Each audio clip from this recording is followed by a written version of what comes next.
ಇವರ ಪಾಲಿಸಿ ಏನು ಅಂದ್ರೆ ಇಂಡಿಯಾ ಫಸ್ಟ್ ಮತ್ತು ಗ್ಲೋಬಲ್ ಸೌತ್, ದೇಶದ ಧ್ವನಿಯಾಗಿ ಮಾತಾಡ್ತೇವೆ ಮತ್ತು ಇಂಡಿಯಾವನ್ನ ಒಂದು ಸೂಪರ್ ಎಲಿಫೆಂಟ್ ಆಗಿ ಮಾಡೋದು.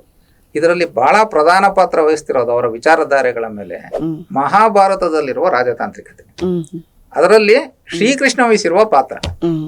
ಅವರಿಗೆ ಭೀಷ್ಮಾಚಾರ್ಯ ಹೇಳುವ ಧರ್ಮವೂ ಗೊತ್ತು, ಹಾಗೆ ವಿದುರ ಹೇಳುವ ನೀತಿಯೂ ಗೊತ್ತು. ಆದರೆ ಅಷ್ಟೇ ಸಾಲಲ್ಲ ಇವತ್ತಿನ ಸಂಕೀರ್ಣವಾದ ಜಗತ್ತು. ಅದಕ್ಕೆ ಅವರು is more depending upon Krishna's tactics. February 28ರಿಂದ ಪ್ರಾರಂಭವಾಗಿರುವ ಅಮೆರಿಕ, ಇಸ್ರೇಲ್ ಮತ್ತು ಇರಾನ್ ನಡುವಿನ ಯುದ್ಧ ಏನಿದೆ, ಇದು 3 ವಾರಗಳ ಕಳೆದ್ರೂ ಕೂಡ ಇನ್ನೂ ನಿಲ್ಲುವ ಸೂಚನೆ ಕಾಣಿಸ್ತಾನೆ ಇಲ್ಲ. ಇಂತಹ ಸಂದರ್ಭದಲ್ಲಿ ತಮಗೆ ಗೊತ್ತು, ನಮ್ಮ ಗ್ಯಾಸ್ ಬೆಲೆ ಏರಿದೆ, ಗ್ಯಾಸ್ಗೆ ಪರದಾಟ ನಡೀತಾ ಇದೆ ದೇಶಾದ್ಯಂತ, ಹಾಹಾಕಾರ. ಕೇವಲ ದೇಶಾದ್ಯಂತ ಅಲ್ಲ, ನೀವು ನ್ಯೂ ಜೆರ್ಸಿಗೆ ಹೋಗಿ ಕೇಳಿದ್ರು ಅಲ್ಲಿ ಸಮೇತ ಇದೇ ಅನಿಲದ ಸಮಸ್ಯೆ ಅಲ್ಲೂ ಇದೆ, ಅಲ್ಲೂ ಬೆಲೆ ಏರಿಕೆ ಆಗಿದೆ. ನಾವು ಇನ್ನು ತೈಲ ಉತ್ಪನ್ನಗಳ ಒಂದು ಬೆಲೆ ಏರಿಕೆಯನ್ನ ಸದ್ಯದಲ್ಲಿ ಭಾರತ ಸರ್ಕಾರದ ಒಂದು ಏನು ಚಾಣಾಕ್ಷ ನೀತಿಯ ಕಾರಣದಿಂದ ಸದ್ಯಕ್ಕಿನ್ನೂ ಅದರ ಬಿಸಿ ನಮಗಿನ್ನೂ ತಟ್ಟಿಲ್ಲ. ಬಹುಶಃ ಶೀಘ್ರದಲ್ಲೇ ಇದೇ ಪರಿಸ್ಥಿತಿ ಮುಂದುವರೆದ್ರೆ ಅದನ್ನು ಕೂಡ ನಾವು ಎದುರಿಸ್ಬೇಕಾಗಿ ಬರುತ್ತೆ ಅಂತ ಅನ್ಸುತ್ತೆ. ಎಲ್ಲರೂ ಕೇಳ್ತಾರೆ, ಯಾಕೆ ಭಾರತ ಸರ್ಕಾರ ಏನು ಮಾತಾಡ್ತಿಲ್ಲ, ಯಾಕೆ ಇಷ್ಟೊಂದು ಮೌನ, ಈ ಜಾಣ ಮೌನ ಸರಿನಾ ಹೇಗೆ ಅಂತ. ಅದರಲ್ಲೂ ಎಸ್ ಜೈಶಂಕರ್ ಅನ್ನೋ ಒಬ್ಬ ಚಾಣಾಕ್ಷ ಇದಾರಲ್ಲ, ಅವರ ಕಾರಣದಿಂದ ಭಾರತ ಸರ್ಕಾರ ಏನು ಪ್ರತ್ಯುತ್ತರ ನೀಡ್ತಿಲ್ಲ, ಒಂದು ಪ್ರತಿಕ್ರಿಯೆ ಕೊಡ್ತಿಲ್ಲ, ಖಮನೆ ಸಾವನ್ನ ಖಂಡಿಸಿಲ್ಲ. ಈ ತರದ್ದೆಲ್ಲ ಮಾತುಕತೆಗಳು ನಡೀತಾ ಇದೆ ಎಲ್ಲ ಕಡೆನೂ. ಇರ್ಲಿ, ನಾವು ಅದ್ರ ಬಗ್ಗೆ ನಂಗೆ ಎಲ್ಲಕ್ಕಿಂತ ಹೆಚ್ಚಾಗಿ ಎಸ್ ಜೈಶಂಕರ್ ಹೇಗೆ ನಮ್ಮ ವಿದೇಶಾಂಗ ನೀತಿಯನ್ನ ಒಂದು ಹೊಸ ರೂಪ ಹ್ಯಾಕ್ ಕೊಟ್ರು ಅನ್ನೋ ಒಂದು ಕುತೂಹಲ ಕೇವಲ ನನಗ್ ಮಾತ್ರ ಅಲ್ಲ, ತಮ್ಮೆಲ್ರಿಗೂ ಇದೆ ಅಂತ ನನಗೆ ಚೆನ್ನಾಗಿ ಗೊತ್ತಿದೆ. ಈ ಒಂದು ಕಾರಣದಿಂದ ಇವತ್ತು ನಾವು ಎಸ್ ಜೈಶಂಕರ್ ವ್ಯಕ್ತಿತ್ವ ಹಾಗೂ ಭಾರತದ ವಿದೇಶಾಂಗ ನೀತಿ ಇದಕ್ಕೆ ಸಂಬಂಧಿಸಿದಂಗೆ ಕೆಲವು ವಿಷಯಗಳನ್ನ ತಿಳ್ಕೊಳ್ಳೋಣ ಅಂತ ಹೇಳ್ಬಿಟ್ಟು ಇವತ್ತು ಈ ಕುರಿತು ಮಾಹಿತಿ ಕೊಡಬೇಕು ತಾವು ಅಂತ ಹೇಳಿ ನಾವು BS ಜಯಪ್ರಕಾಶ ನಾರಾಯಣ ಇವರು ಹಿರಿಯ ಪತ್ರಕರ್ತರು ಮತ್ತು ಅನುವಾದ ಕ್ಷೇತ್ರದಲ್ಲಿ ಬಹಳ ದೊಡ್ಡ ಹೆಸರು ಮಾಡಿರೋರು. ಇತ್ತೀಚಿನ ದಿನಗಳಲ್ಲಿ ಇವರ ಕೃತಿಗಳಂತೂ ಸಂಚಲನ ಮೂಡಿಸಿದೆ. ಆಮೇಲೆ ಕನ್ನಡದ ಒಂದು ಅನುವಾದ ಕ್ಷೇತ್ರವನ್ನ ಶ್ರೀಮಂತಗೊಳಿಸಿದ್ದಾರೆ ಇವರು ತಮ್ಮ ಒಂದು ಬರವಣಿಗೆಯ ಮೂಲಕ ಅಂತ ಹೇಳ್ಬಿಟ್ಟು ಹೇಳೋದಕ್ಕೆ ನನಗೆ ಹೆಮ್ಮೆ ಅಂತ ಅನ್ಸುತ್ತೆ.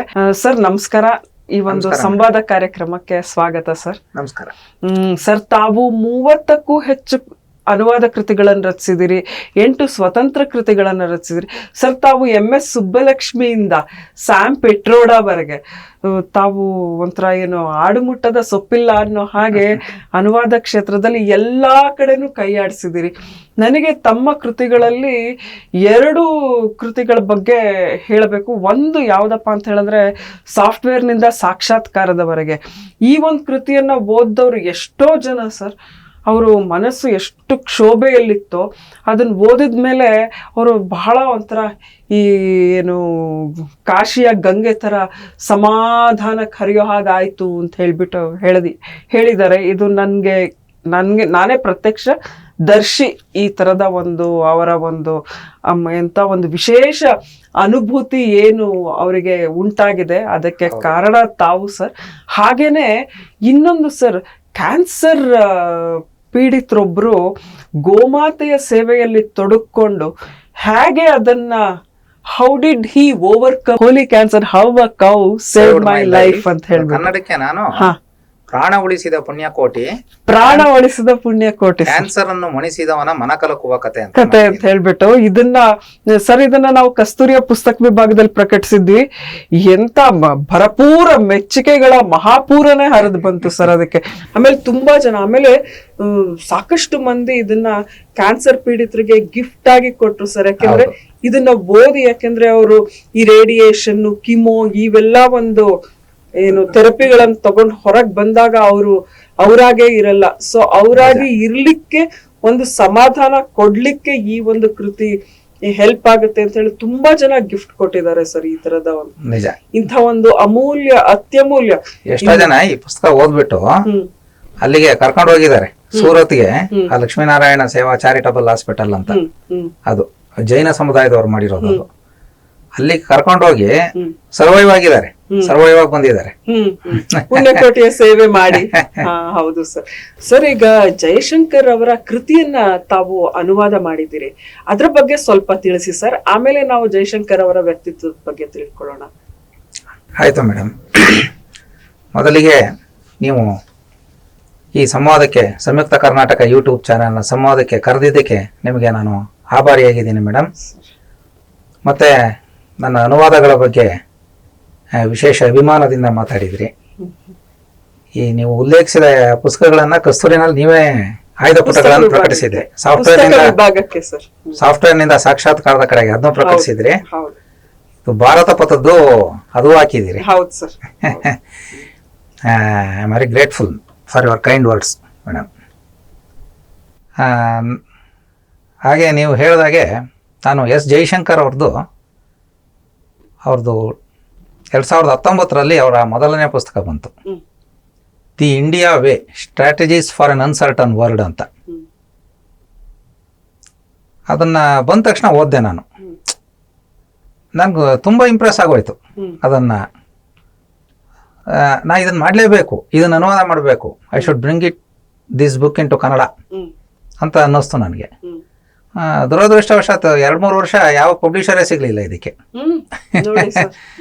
ಯಾಕೆಂದರೆ ನಮ್ಮ ಪ್ರಕಾಶಕರಿಗೆ ಏನಾಗಿದೆ ಅಂದರೆ, ಸಾಹಿತ್ಯ ಅಂದರೆ ಅವರಿನ್ನೂ ಕತೆ, ಕವಿತೆ, ಲಲಿತ ಪ್ರಬಂಧ, ನಿಗಮನಗಳು, ವಿಡಂಬನೆ, ಅದು ಸಾಹಿತ್ಯನೇ. ಅದು ಸಾಹಿತ್ಯ ಅಲ್ಲ ಅಂತ ಹೇಳಲ್ಲ, ಬಟ್ ಅದೆಲ್ಲವನ್ನು ಮೀರಿ ಬೆಳೆದಿದೆ ವಾಂಗ್ಮಯ ಅಂದ್ರೆ. ಈಗ 21ನೇ ಶತಮಾನದ ಜ್ಞಾನದ ಅಗತ್ಯಗಳು ಅಷ್ಟೇ ಅಲ್ಲ ನನಗನ್ನಿಸ್ತು. ಎಷ್ಟೋ ಜನ IAS ಬರೆಯೋಕೆ ಹೋಗ್ತಾರೆ ನಮ್ಮ ಕನ್ನಡದ ಹುಡುಗರು, IFS ಎಕ್ಸಾಮ್ ತಗೋತಾರೆ. ಅವ್ರಿಗೇನೇನೋ ಕನಸುಗಳಿರುತ್ತೆ ತುಂಬ. ಪಾಪ ಅವ್ರಿಗೆ ಒಂದು ಕನ್ನಡದಲ್ಲಿ ಅವರಿಗೆ ಏನೋ ದಿಕ್ಸೂಚಿ ಥರ ಒಂದು ಸಿಗಬೇಕು. ಅವರಿಗೆ ಎಲ್ಲವನ್ನೂ ನಾನೇ ಮಾಡೋಕ್ಕಾಗಲ್ಲ. ಈ ಪುಸ್ತಕ ಮಾಡೋಣ ಇದನ್ನು.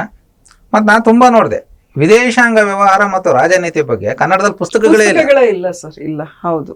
ಎಲ್ಲ ಪೇಪರಲ್ಲಿ ಬಂದಿರೋ ಬಿಡಿ ಬಿಡಿ ಅಂಕಣಗಳು ಆ ಥರದ್ದು ಬಿಟ್ಬಿಟ್ರೆ ತುಂಬಾ ಡೀಪ್ ಆಗಿರೋದು ಯಾವುದೂ ಇಲ್ಲ. ಇದು ನಿಮಗೂ ಗೊತ್ತಿರುತ್ತೆ. You are also aware of this reality.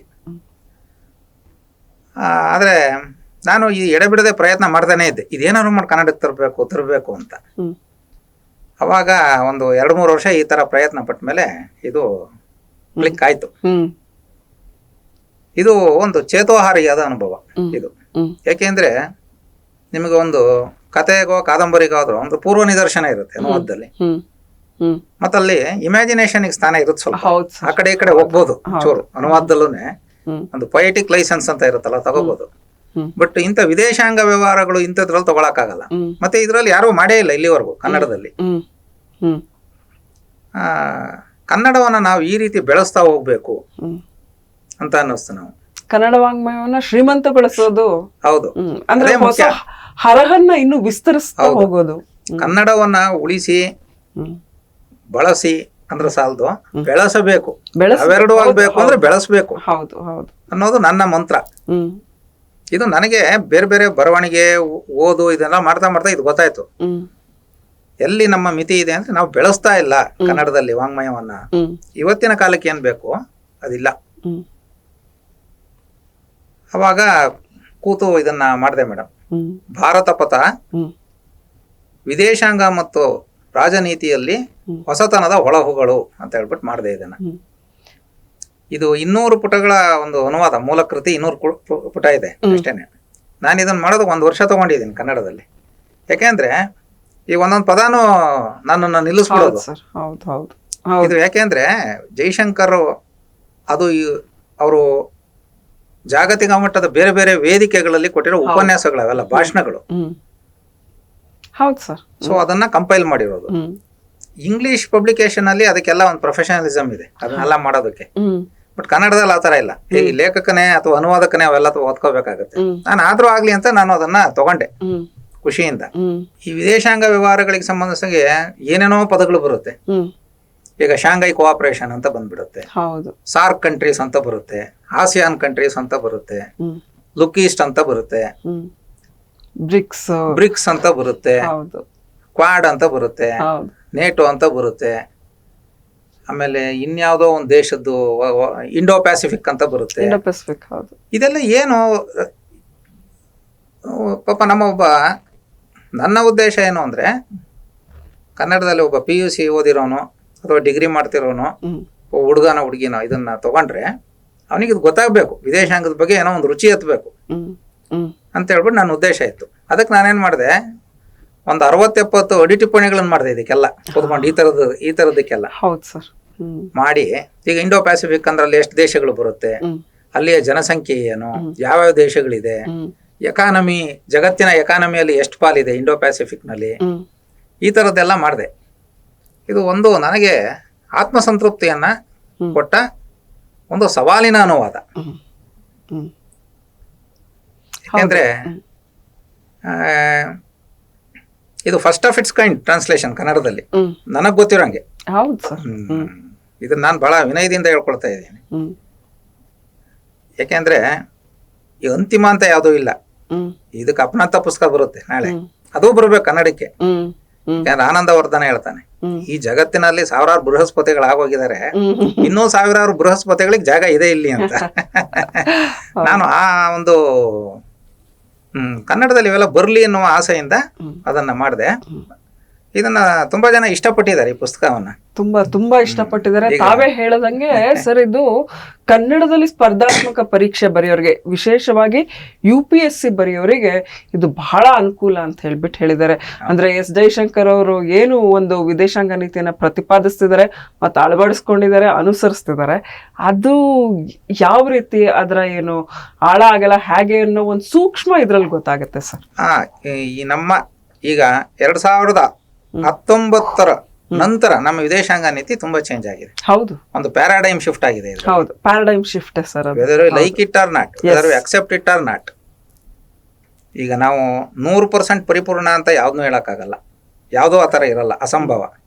ಆದರೆ ಒಂದು ಶಿಫ್ಟ್ ಆಗಿರೋದಂತೂ ಡೆಫಿನೆಟ್. ಅದು ಝೀರೋ ಟಾಲರೆನ್ಸ್ ಟು ಟೆರರಿಸಮ್ ಇದೆಯಲ್ಲ ಸರ್, ಇದು ಒಂದೇ ಸಾಕು ಸರ್. ಇದು ಏನು ಅಂತ ನಾವು ತಿಳ್ಕೊಳ್ಳೋದಕ್ಕೆ ನಾವು ಈ ಪುಸ್ತಕ ಓದ್ಬೋದು.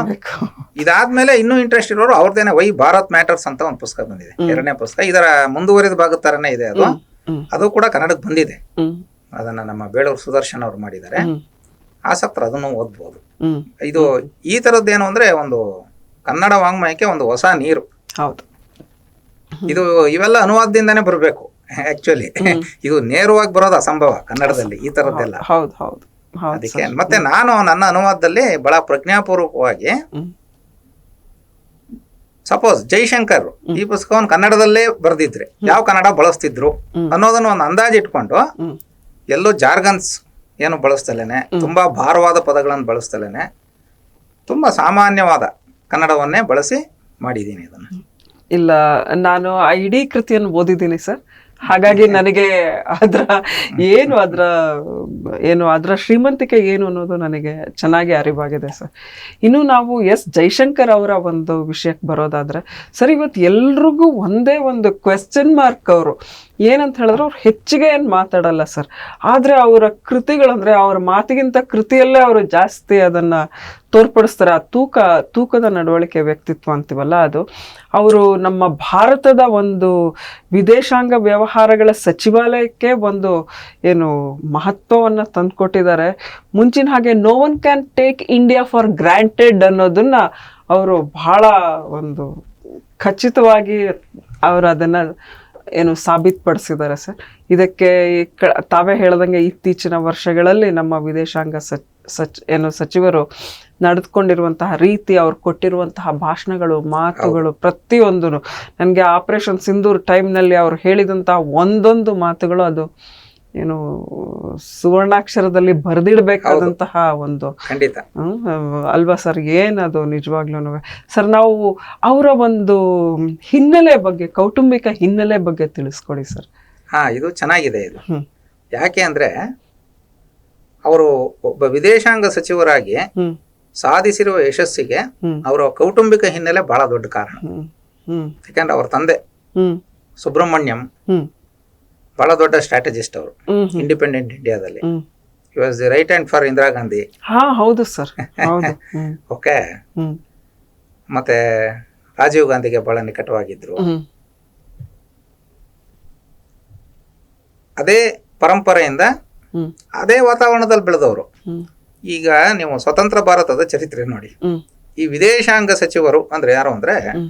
ಅದೇನೋ ಬಹಳ ಗ್ಲಾಮರ್ ಇರ್ಬೇಕು ಅವ್ರಿಗೆ ಅನ್ನೋದಿತ್ತು ಬಹಳ ಕಾಲದಲ್ಲಿ.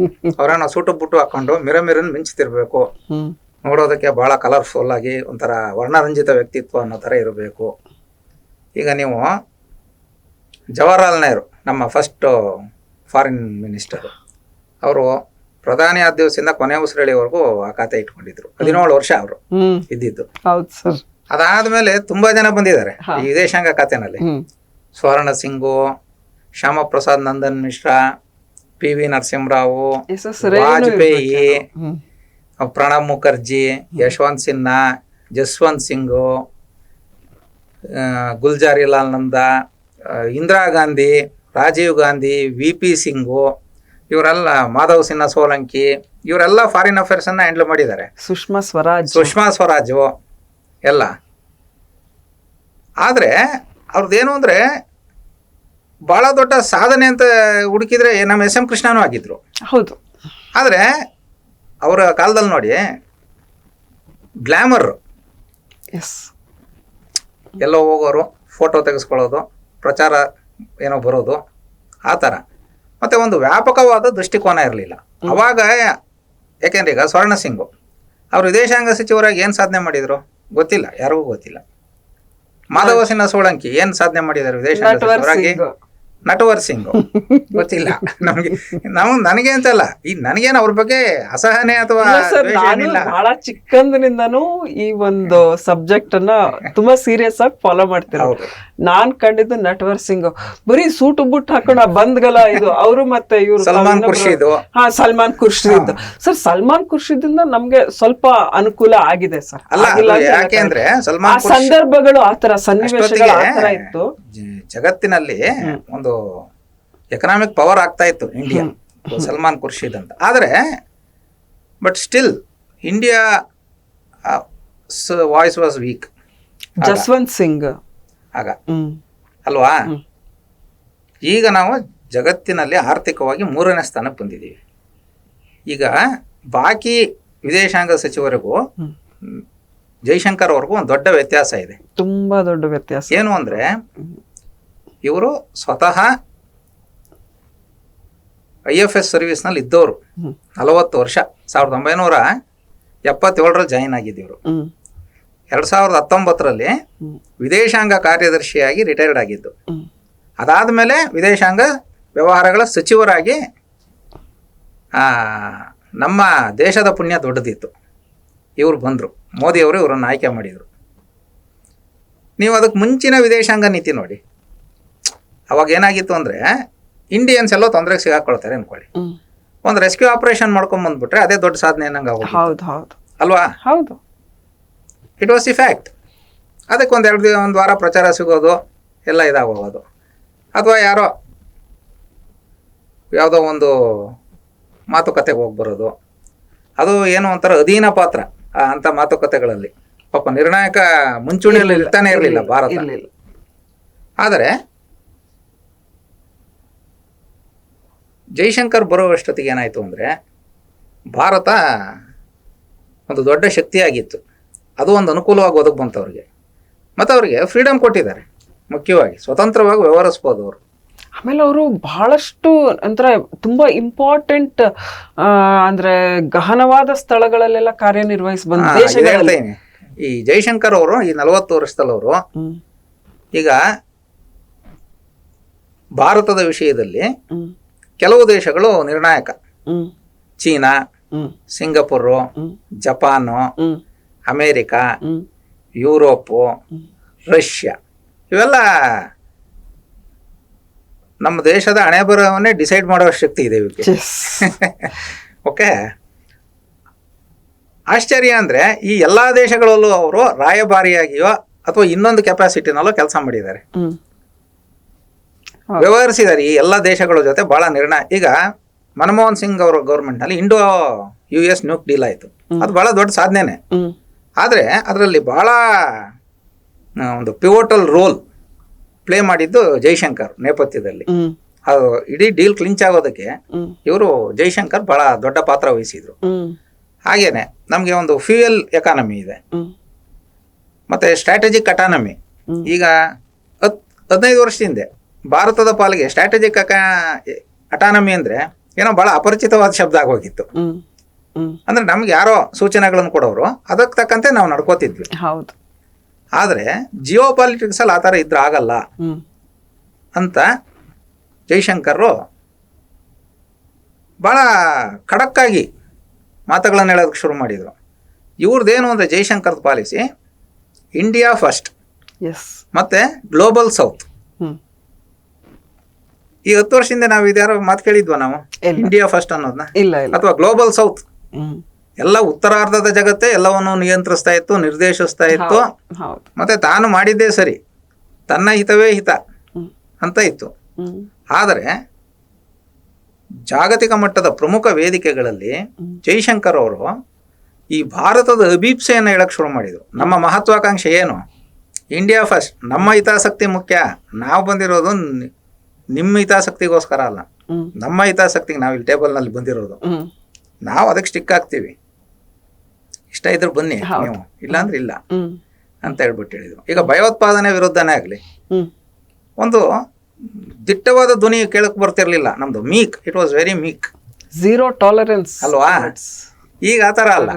ಅವರ ನಮ್ಮ ಮಾತು ಕೇಳಿದವರು ನಿಮ್ಮನ್ನು ಹೊಡಿತೀವಿ, ಹೊಡಿತೀವಿ, ಆಮೇಲೆ ಹೊಡೆದು ತೋರ್ಸೋದಿದ್ದೀವಿ ನಾವು. ನಿಮ್ಮನ್ನ ಮುಗಿಸ್ತೀವಿ, ನಾವು ಸಂಹಾರ ಮಾಡ್ತೀವಿ, ನಾವು ಬತ್ತಳಿಕೆಯಲ್ಲಿ ಅಸ್ತ್ರಗಳನ್ನು ಇಟ್ಕೊಂಡಿದ್ದೀವಿ ಅನ್ನೋದನ್ನ ನೇರವಾಗಿ ಹೇಳಕ್ ಶುರು ಮಾಡಿದ್ರು. ಹ್ಮ್ ಈ ಧೈರ್ಯ ಬಂದಿದ್ದು ಯಾಕೆ ಅಂದರೆ ಇವರು 40 ವರ್ಷ ಕೆಲಸ ಮಾಡಿದರು ಹ್ಮ್ ವಿದೇಶಾಂಗ ವ್ಯವಹಾರಗಳಲ್ಲಿ, ಬೇರೆ ಬೇರೆ ಕೆಪಾಸಿಟಿನಲ್ಲಿ ಮತ್ತು ಸ್ಟ್ರಾಟಜಿ ಹ್ಮ್ ಲೆವೆಲಲ್ಲೆಲ್ಲ ಮಾಡಿದರು. ಹ್ಮ್. ಇದು ಅವರಿಗೆ ಭಾಳ ನಿರ್ಣಾಯಕವಾದ ಮತ್ತು ಭಾಳ ಮೌಲಿಕವಾದ ಸಹಾಯ ಮಾಡ್ತಿದೆ, ಮತ್ತು ಇದರಿಂದ ದೇಶಕ್ಕೆ ಒಳ್ಳೇದಾಗ್ತಾ ಇದೆ. ಅವ್ರ ಸಂಧಾನ ಮಾಡೋದ್ರಲ್ಲೂ ಬಹಳ ನಿಷ್ಣಾತರು. ಇಲ್ಲ ಅಂತ ಹೇಳಿದ್ರೆ ನಮ್ಗೆ ಈ ನಂದಾದೇವಿ, ಶಿವಾಲಿಕ್, ಹೌದು, ಈಗ 3ನೇದು ತೈಲದ ಒಂದು ಹಡಗು ಬರ್ತಾ ಇರೋದು, ಇವೆಲ್ಲಾನು ಅವರು ತೆರೆಮರೆಯಲ್ಲಿ ನಡೆಸಿದಂತಹ ಒಂದು ಸಂಧಾನ ಅನ್ನೋದ್ರಲ್ಲಿ ಎರಡು ಮಾತಿಲ್ಲ. ಆ ಒಂದು ಕಾರಣದಿಂದಾನೇ ನಮಗೆ ಇವತ್ತು ಒಂಚೂರಾದ್ರೂ ನಿರಾಳವಾಗಿ ಉಸಿರು ಬಹಳ ಏನು ಚಿಂತಾಜನಕ ಇದೆ ಬಹಳಷ್ಟು ದೇಶಗಳಲ್ಲಿ. ಹೌದೌದು, ಹಾಗೆ ನೋಡಿದ್ರೆ ನಮ್ಮಲ್ಲಿ ಇನ್ನೂ ಆ ಸ್ಥಿತಿಗೆ ಬಂದಿಲ್ಲ. ನಿಜ. ಹೌದು, ಹೋಟೆಲ್ಗಳೆಲ್ಲ ಮುಚ್ಚಿವೆ, ಹೌದು, ಆದ್ರೆ ಪ್ರಯಾರಿಟಿ ಮೇಲೆ ರಿಲೀಸ್ ಮಾಡ್ತಾ ಇದ್ದಾರೆ, ಅವ್ರು ಪ್ರಯಾರಿಟೈಸ್ ಮಾಡಿ. ಹೌದು. ಸೊ ಇದಕ್ಕೆ ಕಾರಣ ಎಸ್ ಜೈಶಂಕರ್ ಅಂತ ಅನ್ನೋದು. ಹೌದು ಮೇಡಮ್, ನೀವು ಹೇಳಿದ್ದು 100% ಕರೆಕ್ಟು.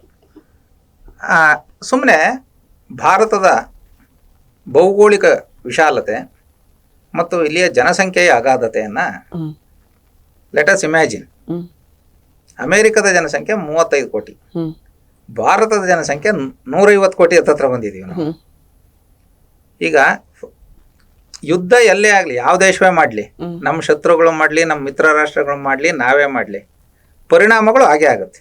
ವಿಶ್ವಾದ್ಯಂತ ಅದು ನೀವು ಮಹಾಭಾರತದ ಕಾಲದಲ್ಲೂ ನೋಡ್ಬೋದು, ರಾಮಾಯಣದಲ್ಲೂ ನೋಡ್ಬೋದು, ಎಲ್ಲ ಹಾಗೆ ಆಗುತ್ತೆ. ಹ್ಮ್ ಮತ್ತೆ ಈಗ ನಾವು ಯುದ್ಧದಲ್ಲಿ ಭಾಗವಹಿಸ್ಲಿ ಬಿಡ್ಲಿ, ನಮಗೇನಾದ್ರೂ ಬಿಸಿ ತಟ್ಟಲ್ಲ ಅಂತ ಏನಿಲ್ಲ, ಖಂಡಿತ. ನಾವು ಸುಮ್ಮನೆ ಕೂತಿದ್ರು ಆಗುತ್ತೆ. ಇಲ್ಲ, ಪೆಸಿಫಿಕ್ ಸಾಗರ ಒಂದ್ಸರಿ ಆಕಳಿಸಿದ್ರೆ ಮೆಡ್ರಾಸ್ ಅಲ್ಲಿ ಮಳೆ ಆಗುತ್ತೆ. ಹೌದೌದು, ಹ್ಮ್ ನಿಜ. ಹ್ಮ್ ಈಗ ಫಾರ್ ಎಕ್ಸಾಂಪಲ್ಲು, ಈಗ ಕೊಲ್ಲಿ ರಾಷ್ಟ್ರಗಳು ಹ್ಮ್ ಮಧ್ಯಪ್ರಾಚ್ಯದ ಮೇಲೆ ನಾವು ಆಯಿಲ್ಗೆ ಸ್ವಲ್ಪ ಮಟ್ಟಿಗೆ ನಾವು ಡಿಪೆಂಡ್ ಆಗಿದ್ದೀವಿ, LPG ಗೆ ಜಾಸ್ತಿ, ಹ್ಮ್ ಹ್ಮ್ ನಿಜ. ಬಟ್ ನಮಗೆ ಒಂದು ಫ್ಯಾಕ್ಟ್ ಗೊತ್ತಿರಬೇಕು. ನಾವು ತುಂಬ ಸಲ ಏನಾಗುತ್ತೆ ಅಂದರೆ, ಈ ತುಂಬ ಜನರು ಏನು ಅನ್ಕೋತಾರೆ ಅಂದರೆ, ಇಗ್ನೋರೆನ್ಸ್ ಇಸ್ ಎ ಬ್ಲಿಸ್ ಅನ್ಕೊಂಡ್ಬಿಟ್ಟು ಈ ಗೊತ್ತಿಲ್ಲದೆ ಇರೋದೆಲ್ಲ ಮಾತಾಡ್ತಿರ್ತಾರೆ. ಏನೇನು ವೈಲ್ಡ್ ಇಮ್ಯಾಜಿನೇಷನ್ನು ಇಲ್ಲಿ ಉಪಯೋಗಕ್ಕೆ ಬರೋಲ್ಲ. ಹ್ಮ್ ಹ್ಮ್ ಈ ಥರದ ವಿದೇಶಾಂಗ ಯುದ್ಧ ಇದರಲ್ಲೆಲ್ಲ hmm we should know the facts hmm and we should build our discussion on the facts and figures. Hmm ಎಲ್ಲರೂ ಹೇಳ್ತಿದ್ದಾರೆ ಈಗ ಹೊರ್ಮುಜ್ ಜಲಸಂಧಿ ಅಲ್ಲಿಂದ ಬರ್ತಾ ಇದೆ, ನಮಗೆಲ್ಲ ತೊಂದರೆ ಆಗ್ತಾ ಇದೆ, ಅದು ಇದು ಅಂತ. ತಪ್ಪು. ನಮಗೆ ಹೊರ್ಮುಜ್ ಜಲಸಂಧಿಯಿಂದ ಬರೋದು ನಮ್ಮ ತೈಲೋತ್ಪನ್ನಗಳ ಅಗತ್ಯದ 30% ಮಾತ್ರ. ಇನ್ನು 70% ಬೇರೆ ಬೇರೆ ರೂಟಲ್ಲಿ ಬರುತ್ತೆ ನಮ್ಮ ದೇಶಕ್ಕೆ, ಬೇರೆ ಬೇರೆ ಬಂದರುಗಳಿಗೆ ಬರುತ್ತೆ. ಮತ್ತೆ ನಾವು ಬರೀ ಮಧ್ಯಪ್ರಾಚ್ಯದ ಮೇಲೆ ಮಾತ್ರ ಡಿಪೆಂಡ್ ಆಗಿಲ್ಲ ನಮ್ಮ ತೈಲೋತ್ಪನ್ನಗಳಿಗೆ. ಹ್ಮ್ ಮುಂಚೆ 27 ದೇಶಗಳಿಂದ ಆಮದು ಮಾಡ್ಕೋತಾ ಇದ್ವಿ ನಾವು, ಹ್ಮ್ ಈಗ 40 ದೇಶಗಳಿಂದ ಆಮದು ಮಾಡ್ಕೋತಾ ಇದೀವಿ ನಾವು. ಹೌದು. ಅಂದ್ರೆ ಮಾರ್ಕೆಟ್ ಇಸ್ ಸೋ ಬಿಗ್. ಅಂದ್ರೆ ಡೈವರ್ಸಿಫಿಕೇಶನ್ ಮಾಡಿದೀವಿ. ನಾಳೆ ಯಾವುದೋ ಒಂದು ರೀಜನ್ ಮೇಲೆ ನಾವು, if you are heavily dependent upon one particular region, if something occurs bad, ನಮಗೆ ಎಫೆಕ್ಟ್ ಆಗುತ್ತದು ಅಂತ ಗೊತ್ತು ನಮಗೆ. ಇದು ದೂರದೃಷ್ಟಿ. ಇದು ಹೌದು.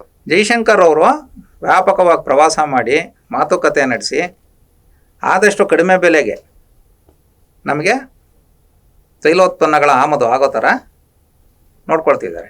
ಈಗ 40 ದೇಶದಿಂದ ಬರ್ತಿದೆ ಅಂದರೆ ಅಷ್ಟರ ಮಟ್ಟಿಗೆ ಅದು ಒಳ್ಳೇದೇ ಅಲ್ವಾ? ಯಾರೋ ಈಗ ಬರೀ ಮಧ್ಯಪ್ರಾಚ್ಯದ ಮೇಲೆ ಡಿಪೆಂಡ್ ಆಗಿದ್ರೆ ಏನಾಗೋದು? ಈಗ ಫುಲ್ ಹಾಹಾಕಾರ. ಯಾಕಂದ್ರೆ ಅಡಿಗೆ ಮನೆಗೆ ಬೆಂಕಿ ಬಿದ್ದೋಗಿರ್ತಿತ್ತು ಅವಾಗ. ಯಾಕೆಂದ್ರೆ ಮೇಡಮ್ ಇವಾಗ ಕೇವಲ ಹೋಟೆಲ್ಗಳು ಸ್ವಲ್ಪ ಇದ್ ಮಾಡ್ತಿದ್ದಾರೆ, ಬಟ್ ನಮ್ಮ ಜನಸಾಮಾನ್ಯರ ಎಲ್ಲರ ಅಡಿಗೆ ಮನೆಗಳಲ್ಲೂ ಬೆಂಕಿ ಹೊತ್ತಿರೋ ನಿಜ. ಯಾಕೆ ಅಂದ್ರೆ ನಾವು ನಮ್ಮ ಆಯಿಲ್ ಇಂಪೋರ್ಟ್ಸ್ ಎಷ್ಟಿದೆ ಅಂದ್ರೆ ಪರ್ ಡೇ 5.5 ಮಿಲಿಯನ್ ಬ್ಯಾರಲ್ಸ್ ಇದೆ. ಹೌದು. ನಮ್ದು ನಾವು ಆಯಿಲ್ ಇಂಪೋರ್ಟ್ಸ್ಗೆ 150 ರಿಂದ 200 ಬಿಲಿಯನ್ ಡಾಲರ್ ವರ್ಷಕ್ಕೆ ನಾವು ವಿ ಆರ್ ಇನ್ವೆಸ್ಟಿಂಗ್. ಶತಕೋಟಿ ಡಾಲರ್. 200 ಶತಕೋಟಿ ಡಾಲರ್ ಅಂದ್ರೆ 16 ಲಕ್ಷ ಕೋಟಿಗೂ ಜಾಸ್ತಿ ಆಗುತ್ತೆ ಇದು ಇವತ್ತಿನ ಬೆಲೆನಲ್ಲಿ. ಇದರಲ್ಲಿ ನಮಗೆ major supplier Russia it is supplying more than 30% of our oil needs. ಇದು ನಾವು ಮಾಧ್ಯಮಗಳಲ್ಲಿ ಬರೋದನ್ನ ಏನೋ ಇಟ್ಕೊಂಡ್ಬಿಟ್ಟು ಅಭಿಪ್ರಾಯಗಳನ್ನು ರೂಪಿಸ್ಕೊಳ್ಳೋದು ತಪ್ಪು. ಅದು ತುಂಬಾ ಸರಳೀಕೃತವಾದ್ದು. ಯಾಕೆಂದ್ರೆ ನೇಪಥ್ಯದಲ್ಲಿ ಏನ್ ನಡೆಯುತ್ತೆ ರಾಜತಾಂತ್ರಿಕತೆನಲ್ಲಿ ಅನ್ನೋದು ಯಾರಿಗೂ ಗೊತ್ತಾಗಲ್ಲ ಅದೆಲ್ಲ. ಸರ್, ಎಸ್ ಜೈಶಂಕರ್ ಬಂದು ರಷ್ಯಾ ಹತ್ರ ನೆಗೋಷಿಯೇಟ್ ಮಾಡಿ ನಮಗೆ ಕಡಿಮೆ ದರಕ್ಕೆ ಪೆಟ್ರೋಲ್ ಕೊಡ್ಸಿದ ಮೇಲೆ ಅಷ್ಟೇನೆ ನಾವು ಜಾಗತಿಕ ಮಾರುಕಟ್ಟೆಯ ಒಂದು ತೈಲ ಬೆಲೆ ಏರಿಕೆಯ ಒಂದು ಬಿಸಿ ನಮಗ್ ತಟ್ಟದೇ ಇರೋದಕ್ಕೆ ಕಾರಣನೇ ಅದು. ನಿಜ ನಿಜ. ಈಗ ಯಾಕೆ ಅಂದ್ರೆ ಈಗ ರಷ್ಯಾ ಉಕ್ರೇನ್ ಯುದ್ಧ 4 ವರ್ಷ ಆಗೋಯ್ತು ಶುರುವಾಗಿ. ಎಲ್ಲರೂ ಅನ್ಕೊಳ್ತಿದ್ರು 1 ವಾರದಲ್ಲಿ ಮುಗಿಬಹುದು, ಉಕ್ರೇನ್ ಹೊಡೆದಾಕ್ಬಿಡುತ್ತೆ, ರಷ್ಯಾ ದಿಗ್ವಿಜಯ ಸಾಧಿಸ್ಬಿಡುತ್ತೆ ಅಂತ. ರಷ್ಯಾವನ್ನು ನಾವು ಬಿಡಕ್ಕಾಗಲ್ಲ. ಯಾಕಂದ್ರೆ ರಷ್ಯಾ ನಮಗೆ ಮುಂಚೆಯಿಂದ ಫ್ರೆಂಡ್ಲಿ ಕಂಟ್ರಿ. ಹೌದು.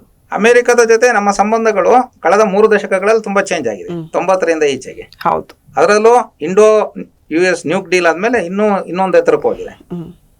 ಈಗ ಸ್ವಲ್ಪ ಸಂಕ್ರಮಣಾವಸ್ಥೆನಲ್ಲಿ ಇದೆ, ಇಲ್ಲ ಅಂತ ಅಲ್ಲ, ಅದಾಗುತ್ತೆ ಯಾವುದೇ ದೇಶದಲ್ಲಾದ್ರೂ ಇದೆಲ್ಲ ಆಗುವಂಥದ್ದು. ಅವ್ರ ಅಧ್ಯಕ್ಷರು ಹಂಗೆ ಇದಾರಲ್ಲ ಸರ್, ನಾವೇನು ಮಾಡಕ್ಕಾಗಲ್ಲ. ಅಲ್ಲ, ಇದು it happens. Okay.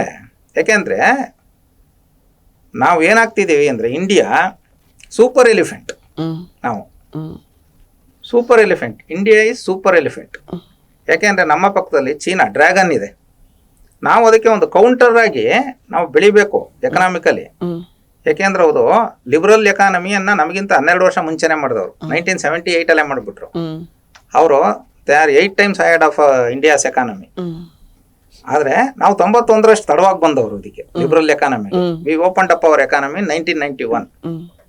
But India ಈಗ ಯುರೋಪಿಯನ್ ಯೂನಿಯನ್ ಎಲ್ಲ ಸ್ಟಾಗ್ನೆಂಟ್ ಆಗಿದೆ, ಸ್ಯಾಚುರೇಷನ್ ಪಾಯಿಂಟ್ ಹೋಗಿದೆ. ಜರ್ಮನಿ ಅಂತ ದೇಶ, ಬ್ರಿಟನ್ ಅಂತ ದೇಶ ಎಲ್ಲವೂ ಇದಾಗಿದೆ, ಒಂಥರ ಸ್ತಬ್ಧ ಆಗ್ಬಿಟ್ಟಿದೆ ಆರ್ಥಿಕವಾಗಿ. ಗ್ರೀಸು ಅವೆಲ್ಲ ಗೊತ್ತಿದೆ, ಕತೆ ನೋಡ್ತಿರ್ತೀವಿ. ಈಗ ಇಂಡಿಯಾದ ಎಕಾನಮಿ 3ನೇ ಸ್ಥಾನಕ್ಕೆ ಬಂದಿದೆ. ಈಗ ಜಿಯೋ ಪಾಲಿಟಿಕ್ಸ್ ಅಲ್ಲಿ ಏನಾಗುತ್ತೆ ಅಂದ್ರೆ ಇಟ್ ಈಸ್ ಎ ಗೇಮ್. ಇದು every day game. Every day ಮೇಲೆ ಎವ್ರಿ ಮಿನಿಟ್ ಆಗ್ತಾ ಇರುತ್ತೆ ಇದೊಂದು ಜಿಯೋ ಪಾಲಿಟಿಕ್ಸ್ ನಲ್ಲಿ. ಇಂಡಿಯಾ ದೊಡ್ಡ ಒಂದು ಆರ್ಥಿಕವಾದ ದೈತ್ಯ ಶಕ್ತಿ ಆಗೋದು ಇವನ್ ಅಮೆರಿಕಾಗೂ ಬೇಕಾಗಿಲ್ಲ, ಖಂಡಿತ ಬೇಕಿಲ್ಲ, ಬಾಕಿ ದೇಶಗಳಿಗೂ ಬೇಕಾಗಿಲ್ಲ. ಇದು ಒಂದ್ಸಲ ಚರ್ಚೆ ಬಂತು. ಜೈಶಂಕರ್ ಯುರೋಪಿಯನ್ ಯೂನಿಯನ್ಗೆ ಹೇಳಿದ್ರು,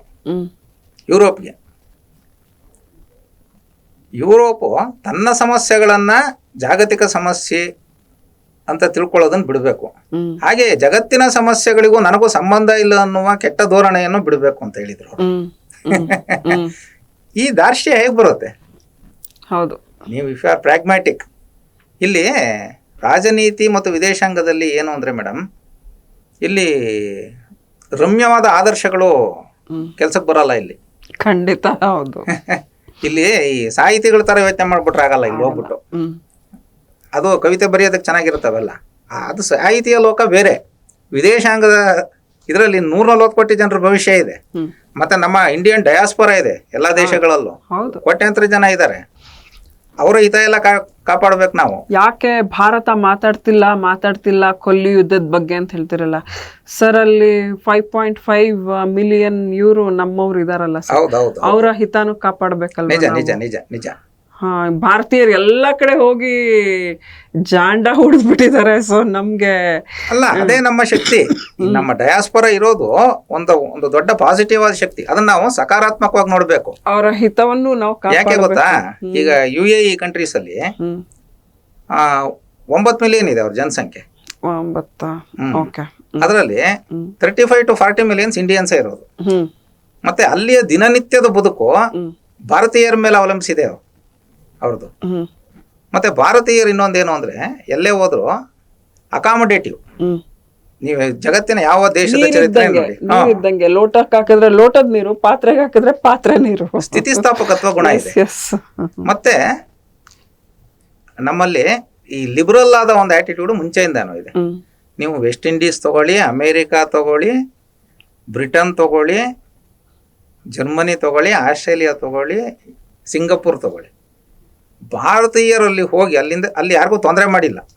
ಅಲ್ಲಿಯ ವ್ಯವಸ್ಥೆ ಜೊತೆ ಒಂದಾಗಿದ್ದಾರೆ. ಮತ್ತೆ ಅಲ್ಲಿ ಎಕಾನಮಿಗೆ ತುಂಬಾ ಕೊಡುಗೆ ಕೊಡ್ತಿದ್ದಾರೆ. ಫಾರ್ ಎಕ್ಸಾಂಪಲ್, ಅಮೇರಿಕಾದ ಎಕಾನಮಿನೇ ತಗೊಳ್ಳಿ. Indians are contributing very much. ಹೌದು ಸರ್, ಅಲ್ವಾ? And we should be proud of this. Sundar Pichai, Satya Nadella, Pavan Bansal, ಅಲ್ಲಿ ದೊಡ್ಡ ದೊಡ್ಡ ಕಂಪನಿಗಳಲ್ಲಿ ದೊಡ್ಡ ಹುದ್ದೆಗಳಲ್ಲೆಲ್ಲ ಇರೋದೆಲ್ಲ ಭಾರತೀಯರು, ನಮ್ಮವರೇ ಅಲ್ವಾ? ಆದ್ರಿಂದ ಇದು ಭಾರತದ ಶಕ್ತಿ. ಇದು ಅದನ್ನ ಜೈಶಂಕರ್ ವೆರಿ ಪ್ರಾಗ್ಮ್ಯಾಟಿಕ್ ಆಗಿ ಭಾರತದ ಹಿತವನ್ನು ಕಾಪಾಡಿಕೊಂಡು,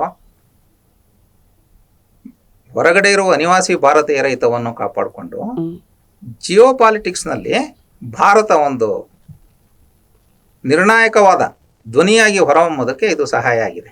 ಇದು ಇಲ್ಲ ಅಂದಿದ್ರೆ ನಾವು ಏಕಕಾಲದಲ್ಲಿ ಅಮೇರಿಕದ ಜೊತೆನೂ ಫ್ರೆಂಡ್ಲಿ ಆಗಿರೋದು, ರಷ್ಯಾವನ್ನು ನಾವು ಜೊತೆಲಿ ತಗೊಂಡು ಹೋಗೋದು, ಫ್ರಾನ್ಸ್ ಜೊತೆ ವ್ಯವಹರಿಸೋದು, ಈ ಕಡೆ ಆಸ್ಟ್ರೇಲಿಯಾ ಜೊತೆ ವ್ಯವಹರಿಸೋದು, ಈ ಕಡೆ ಚೀನಾ ಜೊತೆನೂ ಶಾಂತಿಯುತವಾದ ಸಂಬಂಧ ಇಟ್ಕೊಳ್ಳೋದು, ಜಪಾನ್ ಮತ್ತೆ ಪಾಕಿಸ್ತಾನಕ್ಕೆ ನಾವು ನೇರವಾಗಿ ನಾವು ಕೌಂಟರ್ ಟೆರರಿಸಮ್ ಆಪರೇಷನ್ ಮಾಡ್ತೀವಿ ಅಂತ ಹೇಳೋದು, ಇದೆಲ್ಲ ಸುಲಭ ಅಲ್ಲ.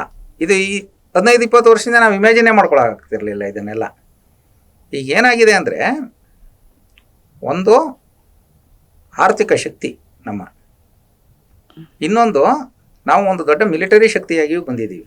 ಹೌದು. ಈಗ ಅಮೇರಿಕ ನಮ್ಮ ಮಾತು ಕೇಳುತ್ತೆ ಎಷ್ಟೋ ವಿಚಾರಗಳಲ್ಲಿ, ಅಲ್ವಾ? ಇದು ಒಂದು ದೇಶ ಅಗ್ರಪಂಕ್ತಿಗೆ ಮುಂಚೂಣಿಗೆ ಬರೋದೇ ಹೀಗೆ. ಓಕೆ, ಅದೆಲ್ಲ ಓವರ್ ನೈಟ್ ಅಲ್ಲಿ ಆಗಲ್ಲ. ಅದು ಇದು ಒಂದು ಸ್ವಲ್ಪ ವೇಗ ಕಡಿಮೆ ಆಗಿರ್ಬೋದು ನಮ್ದು ಮಧ್ಯದಲ್ಲಿ. ಓಕೆ, ಆದ್ರೆ ನಮ್ದು ಒಂದು ನಮ್ಮ ಪುರಾತನ ತಿಳುವಳಿಕೆ, ಯಾಕೆಂದ್ರೆ ಜೈಶಂಕರ್ ಅವರ ಇಡೀ ರಾಜತಾಂತ್ರಿಕತೆ ಮತ್ತು ವಿದೇಶಾಂಗ ವ್ಯವಹಾರಗಳು ನಿಂತಿರೋದೇನೆ ಮಹಾಭಾರತ ಮತ್ತು ರಾಮಾಯಣದ ತತ್ವಗಳ ಮೇಲೆ. ಯಾಕೆಂದ್ರೆ ಒಂದು ದೇಶದ ಪಾಲಿಗೆ ಬ್ರ್ಯಾಂಡಿಂಗು, ಹೌದು, ಕುಟಿಲವಾದ ನೀತಿಗಳು, ಉಪಾಯಗಳು, ತಂತ್ರಗಾರಿಕೆ, ನೇಪಥ್ಯದ ಮಾತುಕತೆ, ನೇರವಾದ ಮಾತುಕತೆ ಎಲ್ಲವೂ ಬೇಕು. ಇದು ಯಾವುದೋ ಒಂದಾಗಲ್ಲ. ಇದು ಇದು ಮಲ್ಟಿ ಡೈಮೆನ್ಷನಲ್. ಇದು ನಾವು ಸುಮ್ಮನೆ ಒಂದು ಸರಳ ರೇಖೆ ತರ ಯೋಚಿಸ್ಬಿಟ್ಟು ಮಾತಾಡ್ಬಾರ್ದು. ಜಗತ್ತು ಆ ತರ ಇಲ್ಲ. World is not like that. Sir, ಇವರು ಮಹಾಭಾರತ ರಾಮಾಯಣವನ್ನ ಆಳವಾಗಿ ಅಧ್ಯಯನ ಮಾಡಿದ್ದಾರೆ ಅನ್ಸುತ್ತೆ ಬಹುಶಃ. ಖಂಡಿತ ಅದಕ್ಕೇನೆ ಅವರು ಫುಲ್ ಅದರ ತಿರುಳನ್ನ ತಮ್ಮ ಇದಕ್ಕೆ ಅಳವಡಿಸಿಕೊಂಡಿದ್ದಾರೆ. ಅಲ್ಲ, ಯಾಕೆಂದ್ರೆ ಅವ್ರದ್ದು ದಿ ಇಂಡಿಯಾವೇ ಪುಸ್ತಕದಲ್ಲಿ ರಾಜನೀತಿಯಲ್ಲಿ ಕೃಷ್ಣ ಮಾರ್ಗ ಅಂತ ಒಂದು ಸಪರೇಟ್ ಅಧ್ಯಯನ ಬರ್ತಿದ್ದಾರೆ. ಇದು ನನ್ಗೆ ವೈಯಕ್ತಿಕವಾಗಿ ತುಂಬಾ ಇಷ್ಟವಾಗಿದ್ದು ಅಧ್ಯಯನವೇ. ಆಮೇಲೆ ಅವ್ರು ರಾಮಾಯಣವನ್ನು ಇಟ್ಕೊಂಡು ಕೂಡ ರಾಜನೀತಿಯ ಬಗ್ಗೆ ತುಂಬಾ ಮಾತಾಡಿದಾರೆ ಅವರು. ನಾನು ಅವ್ರದ್ದು ವಿಡಿಯೋಸ್ ಎಲ್ಲ ನೋಡಿದ್ದೀನಿ, ನೋಡ್ತಾ ಇರ್ತೀನಿ ನಾನು. ಓಕೆ, ಈಗ ನನಗೂ ಯಾಕೆ ಒಂದು ಕಲ್ಪನೆ ಇದೆ ಜೈಶಂಕರ್ ಅವ್ರ ಬಗ್ಗೆ ಅಂದ್ರೆ, ನಾನು ಅವ್ರನ್ನ ಬಹಳ ಕೀನಾಗಿ ನಾನು ಫಾಲೋ ಮಾಡ್ತಾ ಇರ್ತೀನಿ. ಈಗ ಮೊನ್ನೆ ನೋಡಿ, ಎಲ್ಲ ಹಾಹಾಕಾರ ಆಯ್ತು, ತೈಲ ಅಂದ್ರು. ಇದು ನಾವು ಹೇಳೋದ್ರಲ್ಲಿ ಸ್ವಲ್ಪ ಉತ್ಪ್ರೇಕ್ಷೆನೂ ಇರುತ್ತೆ, ನಾವು ಬಿಂಬಿಸೋದ್ರಲ್ಲಿ. ಓಕೆ, ಆದ್ರೆ ನಮ್ಮ ಇಡೀ ಪರಿಸ್ಥಿತಿ ತೀರಾ ಕೈ ಮೀರಿ ಹೋಗುವಷ್ಟೇನೂ ಆಗಿಲ್ಲ ಸದ್ಯಕ್ಕೆ. ಅದನ್ನೇ ನಾನು ಹೇಳಿದ್ದು ಸರ್. ಖಂಡಿತ ಅದು ನೀವು ಅದನ್ನ ಪಾಯಿಂಟ್ ಔಟ್ ಮಾಡಿದ್ರೆ. ಯಾಕೆಂದ್ರೆ ಬೇರೆ ದೇಶ ಆಗಿದ್ರೆ ಇಷ್ಟೊಂದು ಜನಸಂಖ್ಯೆ ಇರೋದು ತತ್ತರಿಸಿ ಹೋಗೋದು, ಬೇರೆ ದೇಶ ಆಗಿದ್ರೆ ಸ್ತಬ್ಧ ಆಗ್ಬಿಡೋದು, ಅಲ್ವಾ? ಈಗ ಒಂದು ನಮ್ಮ ಇಡೀ ಹೋಟೆಲ್ ಇಂಡಸ್ಟ್ರಿ ಬಂದಾಗ್ಬಿಟ್ರೆ ಒಂದ್ ವಾರ ಬೆಂಗಳೂರಿನಲ್ಲಿ ಫಾರ್ ಎಕ್ಸಾಂಪಲ್, ಏನಾಗ್ಬೋದು ಜನಜೀವನ? ಅಲ್ವಾ ಮೇಡಮ್? ಯಾಕೆಂದ್ರೆ ಇಷ್ಟು ದೊಡ್ಡ 1.5 ಕೋಟಿ ಜನಸಂಖ್ಯೆ ಇರೋ ದೇಶದಲ್ಲಿ ಹ್ಮ್. ಒಂದು 40-50 ಲಕ್ಷ ಜನ ಹೋಟ್ಲ್ ಮೇಲೆ ಡಿಪೆಂಡ್ ಆಗಿದ್ದಾರೆ. ಹೋಟೆಲ್ ಅಂದ್ರೆ ಸ್ಟಾರ್ ಹೋಟೆಲ್ ಅಂತಾನೆ ಅಲ್ಲ, ಫುಟ್ಪಾತ್ ಅಲ್ಲಿ ತಿಂತಾರೆ. ಹಿಡಿದು ಅದು ಒಂದು ಎಕಾನಮಿ ಇದೆ, ಅದರಲ್ಲೂ ಒಂದು ಎಕಾನಮಿ ಇದೆ. ಹೌದು. ಬೋಂಡ ಪಕೋಡ ಹಾಕೋದು, ಪೂರಿ ಮಾಡೋನು, ಚಾಟ್ಸ್ ಹಾಕೋನು, ಅದೆಲ್ಲ ಒಂದು ಎಕಾನಮಿ ಇದೆ ಅದರಲ್ಲೆಲ್ಲ. ಹ್ಮ್ ಹ್ಮ್ ಅದಾಗ್ಬಿಟ್ರೆ ಏನಾಗುತ್ತೆ, ಜನರ ಜೀವನಾಡಿನೇ ಕತ್ತರಿಸೋಗ್ಬಿಡುತ್ತೆ. ಆದ್ರೆ ಆಗಾಗ ಬಿಟ್ಟಿಲ್ಲ. ಹ್ಮ್. ಈಗ ನೋಡಿ, ಹೊರ್ಮೋಸ್ದಿಂದ ಒಂದೊಂದಾಗಿ ಬರ್ತಾ ಇದೆ. ಹೌದು, ಬರ್ತಾ ಇದೆ. ಮತ್ತೆ ಇರಾನ್ ಕೂಡ ಗ್ರೀನ್ ಸಿಗ್ನಲ್ ಕೊಟ್ಟಿದೆ. ಭಾರತದ ಹಡಗುಗಳಿಗೆ ನಾವು ಯಾವುದೇ ಧಕ್ಕೆ ಮಾಡಲ್ಲ, ಭಾರತದ ಧ್ವಜವನ್ನು ಹೊತ್ತಿದ್ರೆ ಆ ಹಡಗುಗಳನ್ನ ಬಿಡಿ ನಾವು ಬಿಡುತ್ತೆ ಅಂತ. ಈಗ 3 ಹಡಗುಗಳು ಬಂದಿದೆ ಈಗ. ಹೌದು, ಬಂದಿದೆ. ಇದು ಎಷ್ಟು ದಿವಸ ಯುದ್ಧ ಮುಂದುವರಿಯುತ್ತೆ ಗೊತ್ತಿಲ್ಲ. ಆಮೇಲೆ ಅವ್ರು ಹೇಳಿದ್ದಾರೆ ಹರ್ಮೂಸ್ಗೆ ನೀವು ಯುವಾನ್ ನಲ್ಲಿ ಪೇ ಮಾಡಬೇಕು ಅಂತ. ಆಕ್ಚುಲಿ ನಾವು rouble, yuan, dollar, Indian rupees ಪ್ರತಿಯೊಂದು ಕರೆನ್ಸಿನಲ್ಲೂ ನಾವು ಪೇ ಮಾಡ್ತೀವಿ ಅಂದ್ರೆ ನಮ್ಗೆ ಅದೇನು ಹೊಸದಲ್ವೇ ಅಲ್ಲ. ವಿ ಆರ್ ಯೂಸ್ ಟು ಅಂತ ಹೇಳಿದ್ರೆ ಭಾರತದ ಒಂದು ವಿದೇಶಾಂಗ ನೀತಿ ಹೇಗಿದೆ ಅಂತಂದ್ರೆ ನಾವು ಯಾವುದೇ ಒಂದಕ್ಕೆ ಜೋತ್ ಬಿದ್ದೇ ಇಲ್ಲ. ನಾವು ಈ ಎಲ್ಲ ಅಂದ್ರೆ ಎಸ್ಪೆಷಲಿ ರಷ್ಯಾ ಯುಕ್ರೇನ್ ವಾರ್ ನಲ್ಲಿ ನಾವೇನು ಎಸ್ ಜೈಶಂಕರ್ ಅವ್ರು ಏನು ರಾಜಿ ಮಾತುಕತೆ ಎಲ್ಲ ಮಾಡಿ ನೆಗೋಷಿಯೇಟ್ ಮಾಡಿದ್ರಲ್ಲ, ಅದರಿಂದ ನಮಗೆ ಒಂದೇ ಒಂದು ಕರೆನ್ಸಿ ಮೇಲೆ ಅಮೆರಿಕನ್ ಡಾಲರ್ ಮೇಲಿನ ಡಿಪೆಂಡೆನ್ಸಿ ಇಲ್ವೇ ಇಲ್ಲ ನಮಗೆ. ಅಲ್ಲ, ಜೈಶಂಕರ್ ಅವ್ರದ್ದು ಅದೇನೆ, ನಾವು ಯಾವುದೇ ಒಂದು ಅಂಶದ ಮೇಲೆ, ಒಂದು ದೇಶದ ಮೇಲೆ, ಒಂದು ಮಾರುಕಟ್ಟೆ ಮೇಲೆ ಡಿಪೆಂಡ್ ಆಗಬಾರ್ದು. That is dangerous. ಅಪಾಯ ನಿಚ್ಚಳ ಆ ಥರ ಆದಾಗ ಅನ್ನೋದೇ ಅವ್ರ ದೇಶ. ಅದಕ್ಕೇನೆ ನೋಡಿ, ಈಗ ಅಮೇರಿಕ ಮತ್ತು ನಮ್ಮ ಸಂಬಂಧಗಳು ಸ್ವಲ್ಪ ಏನೋ ಹದಗೆಡ್ತಿದೆ ಅನ್ನಂಗೆ ಆಗೋಯ್ತು.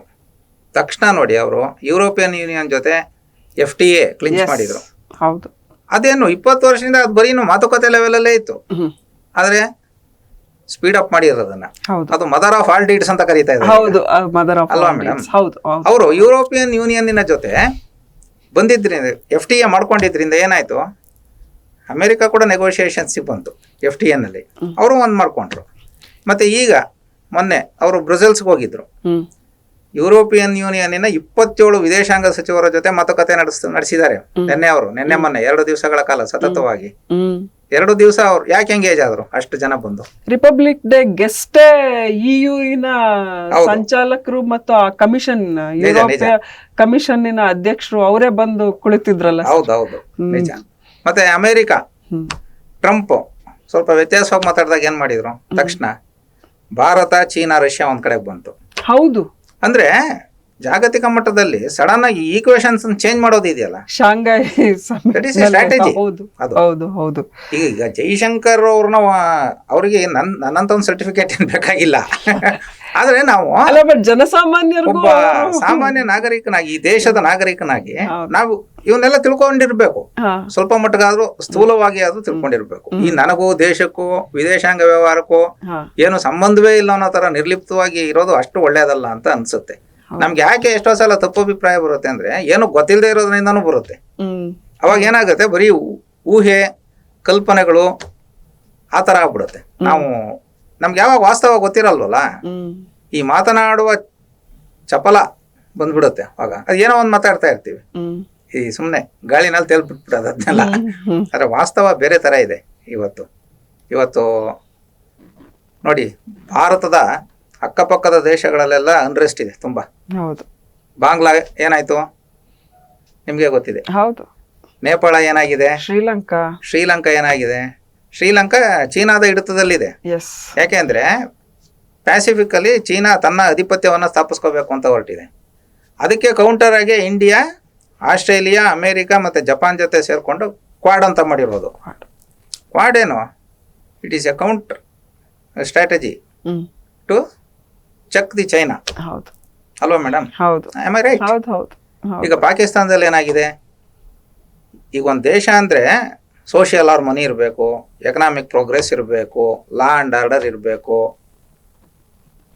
ಧರ್ಮ ಸಹಿಷ್ಣುತೆ ಇರಬೇಕು, ಇನ್ಯಾರೋ ಬಂದು ಇನ್ವೆಸ್ಟ್ ಮಾಡ್ತಾ ಇರಬೇಕು, ಇಲ್ಲಿವ್ರು ಯಾರೋ ಹೋಗಿ ಅಲ್ಲೆಲ್ಲೋ ಇನ್ವೆಸ್ಟ್ ಮಾಡ್ತಾ ಇರಬೇಕು. ಈಗ ಯಾರು ಕೂಪಮಂಡೂಕಗಳ ತರ ಇರಕ್ಕಾಗಲ್ಲ ಇವತ್ತಿನ ಜಗತ್ತಿನಲ್ಲಿ. ಅಮೆರಿಕಾದಲ್ಲಿ ನಡೆಯುವ ಒಂದು ಘಟನೆ ನಮ್ಮ ಮೇಲೆ ನೇರವಾಗಿ ಪರಿಣಾಮ ಬೀರುತ್ತೆ. ಆಸ್ಟ್ರೇಲಿಯಾದ ಪ್ರಧಾನಿ ಏನೋ ಒಂದು ಮಾತಾಡಿ ನಮ್ಮ ಮೇಲೆ ಇಂಪ್ಯಾಕ್ಟ್ ಆಗುತ್ತೆ, ಅಲ್ವಾ? ಅದರಿಂದ ಎಲ್ಲ ದೇಶಗಳನ್ನು ವಿಶ್ವಾಸಕ್ಕೆ ತಗೊಳ್ತಿದ್ದಾರೆ. ಈಗ ಒಂದು ದಶಕದಿಂದ ಜಪಾನ್ ಜೊತೆ ನಮ್ದು ಬಹಳ ದೊಡ್ಡ ಸಂಬಂಧವೇ ಇರಲಿಲ್ಲ ವಿದೇಶಾಂಗದಲ್ಲಿ. ನಾವ್ಯಾಕೋ ನೆಗ್ಲೆಕ್ಟ್ ಮಾಡ್ಬಿಟ್ಟಿದ್ವಿ ಅದೊಂದು ದಶಕಗಳ ಕಾಲ. ಹ್ಮ್ ನಾವೇನ್ ಮಾಡ್ತೀವಿ, ಬರೀ ಚೀನಾ ಬಗ್ಗೆ ಏನೋ ಮಾತಾಡೋದು ಈ ತರ ಆಗ್ಬಿಡುತ್ತೆ. ಈಗ ಅವರು ನಿಮಗೆ ಒಂದು ಗೊತ್ತಿರಬೇಕು ಮೇಡಮ್ ಘಟನೆ, ಹ್ಮ್ ಫರ್ಮ್ ಸ್ಟ್ಯಾಂಡ್ ತಗೊಂಡ್ರು ಜೈಶಂಕರ್ ಅನ್ನೋದಕ್ಕೆ. ಹ್ಮ್ ಚೀನಾ ಏನ್ ಮಾಡ್ತಿದೆ, ಅರುಣಾಚಲ ಪ್ರದೇಶ ನಮ್ದು ಅಂತ ಹೇಳ್ತಿದೆ. ಹ್ಮ್ ಜಮ್ಮು ಕಾಶ್ಮೀರದ ವಿಷಯದಲ್ಲಿ ಪಾಕಿಸ್ತಾನಕ್ಕೆ ಸಪೋರ್ಟ್ ಮಾಡ್ತಿದೆ. It is A open secret. ಅವ್ರು 2002ನಲ್ಲಿ ಏನು ಮಾಡಿದ್ರು, ಜಮ್ಮು ಕಾಶ್ಮೀರದವ್ರಿಗೆ ಸ್ಟೇಪಲ್ಡ್ ವೀಸಾಸ್ ಕೊಡ್ತಾ ಇದ್ರು ಚೀನಾ. ಹ್ಮ್ ಮತ್ತು ಅರುಣಾಚಲ ಪ್ರದೇಶವನ್ನು ಲಡಾಖ್ ಎರಡೂ ಚೀನಾಗೆ ಸೇರಿದ್ದು ಅಂತ ತೋರಿಸಿದ್ರು ಮ್ಯಾಪಲ್ಲಿ. ಹ್ಮ್ ಆವಾಗ ಜೈಶಂಕರ್ ಅಖಾಡಕ್ಕೆ ಧುಮುಕಿದ್ರು, ಅದನ್ನು ನಿಲ್ಲಿಸಿದ್ರು. ಚೀನಾ ಅದನ್ನು ವಾಪಸ್ ತೊಗೊಳಂಗೆ ಮಾಡಿದರು ಸ್ಟೇಪಲ್ಡ್ ವೀಸಾಸ್ನೆಲ್ಲ. ಹ್ಮ್ ಯಾಕೆ ಅಂದರೆ ಅರುಣಾಚಲ ನಮ್ಮದು ಅಂತ ತೋರಿಸಿದ್ವಿ ಆವಾಗ ನಾವು. ಹ್ಮ್ ಈಗ ದೋಕ್ಲಾಮ್ ಆಯಿತು, ಡೋಕ್ಲಾಮ್ನಲ್ಲಿ ಭಾಳ ಫರ್ಮಾಗಿ ಹೇಳಿದ್ವಿ ನಾವು, ಹೌದು. ಸೇನೆಯನ್ನು ನೀವು ವಿಡ್ರಾ ಮಾಡ್ಕೊಳ್ಳೋವರೆಗೂ ನಾವು ಮಾತುಕತೆಗೆ ಬರೋಕ್ಕಾಗಲ್ಲ ಅಂತ. ಪಾಕಿಸ್ತಾನದ ವಿಷಯದಲ್ಲೂ ಹೇಳಿದ್ವಿ. ಭಯೋತ್ಪಾದನೆಯ ವಿರುದ್ಧ, ಹ್ಮ್ ಭಯೋತ್ಪಾದನೆಗೆ ಕುಮ್ಮಕ್ ಕೊಡೋರ ಜೊತೆನೆ ನಾವು ಮಾತುಕತೆ ನಡೆಸೋಕ್ಕಾಗಲ್ಲ ಅಂತ ಹೇಳಿದರು. ಹೌದು. ಇದು ಒಂದು ಛಾತಿಯನ್ನ ತೋರಿಸುತ್ತೆ. ಇದು ಒಂದು ದೇಶದ ನಿಲುವು ಇದು, ಹೌದು ಅಲ್ವಾ? ಯಾಕಂದ್ರೆ ಜೈಶಂಕರು ಒಂದು ದೇಶವನ್ನು ಪ್ರತಿನಿಧಿಸ್ತಿರ್ತಾರೆ, ಒಂದು ದೇಶದ ಧ್ವನಿಯಾಗಿ ಮಾತಾಡ್ತಿರ್ತಾರೆ. ಹೌದು. ಒಟ್ಟಿನಲ್ಲಿ ಇವರ ಪಾಲಿಸಿ ಏನು ಅಂದರೆ ಇಂಡಿಯಾ ಫಸ್ಟ್ ಮತ್ತು ಗ್ಲೋಬಲ್ ಸೌತ್, ಮತ್ತು ಇಂಡಿಯಾವನ್ನ ಒಂದು ಸೂಪರ್ ಎಲಿಫೆಂಟ್ ಹ್ಮ್ ಆಗಿ ಮಾಡೋದು. ಇದರಲ್ಲಿ ಬಹಳ ಪ್ರಧಾನ ಪಾತ್ರ ವಹಿಸ್ತಿರೋದು ಅವರ ವಿಚಾರಧಾರೆಗಳ ಮೇಲೆ ಹ್ಮ್ ಮಹಾಭಾರತದಲ್ಲಿರುವ ರಾಜತಾಂತ್ರಿಕತೆ, ಹ್ಮ್ ಅದರಲ್ಲಿ ಶ್ರೀಕೃಷ್ಣ ವಹಿಸಿರುವ ಪಾತ್ರ. ಹ್ಮ್ ಅವರಿಗೆ ಭೀಷ್ಮಾಚಾರ್ಯ ಹೇಳುವ ಧರ್ಮವೂ ಗೊತ್ತು, ಹ್ಮ್ ಹಾಗೆ ವಿದುರ ಹೇಳುವ ನೀತಿಯೂ ಗೊತ್ತು. ಹ್ಮ್ ಆದರೆ ಹ್ಮ್ ಅಷ್ಟೇ ಸಾಲಲ್ಲ ಇವತ್ತಿನ ಸಂಕೀರ್ಣವಾದ ಜಗತ್ತಿನಲ್ಲಿ. ಹ್ಮ್ ಅದಕ್ಕೆ ಅವರು is more depending upon Krishna's tactics. Hmm hmm ಇದು ಬಹಳ ಖುಷಿ. ಇದು ಪರಂಪರೆಯಿಂದ ಬಂದಿರುವ ಒಂದು ಸಂಗತಿ ಇದು. ಹ್ಮ್ ನಿಜವಾಗ್ಲೂ. ನೀವು ಅವ್ರದ್ದು ಯಾರು ಬೇಕಾದ್ರೂ ಕೇಳಿ, ಅವರು ಮಹಾಭಾರತವನ್ನು ಇಟ್ಕೊಂಡೆಲ್ಲ ಬಹಳ ಸೊಗಸಾಗಿ ಮಾತಾಡಿದ್ದಾರೆ ಹೌದು. ತುಂಬಾ. ಹೌದು. ಇಲ್ಲ ಸರ್, ತಾವು ಇಷ್ಟೊತ್ತಿನವರೆಗೂ ಬಹಳ ಸ್ವಾರಸ್ಯವಾಗಿ ವಿದೇಶಾಂಗ ವ್ಯವಹಾರಗಳು, ಆ ವಿದೇಶಾಂಗ ನೀತಿ ಅಂದ್ರೇನೆ ಬಹಳ ಕಷ್ಟ ಸರ್. ಅದು ಆಮೇಲೆ ಸಂಕೀರ್ಣ ವಿಷಯ ಅದು. ಹೌದು. ಅದನ್ನ ತಾವು ತುಂಬಾ ಸುಲಭವಾಗಿ ಸರಳವಾಗಿ ಜೈಶಂಕರ್ ಅವರ ನಿಲುವುಗಳು ಇದೆಲ್ಲಾನು ಬಹಳ ಚೆನ್ನಾಗಿ ವಿವರಿಸ್ಕೊಟ್ರಿ ಸರ್. ಧನ್ಯವಾದಗಳು ತಮಗೆ. ನಮಸ್ಕಾರ ಮೇಡಮ್. ನೀವು ಇಲ್ಲಿಗೆ ಕರೆದಿದ್ದಕ್ಕೆ ಮತ್ತೆ ನನ್ನ ಕೆಲವು ಮಾತುಗಳನ್ನು ಆಡೋದಕ್ಕೆ ಅವಕಾಶ ಕೊಟ್ಟಿದ್ದಕ್ಕೆ ನಿಮಗೆ ತುಂಬ ಥ್ಯಾಂಕ್ಸ್.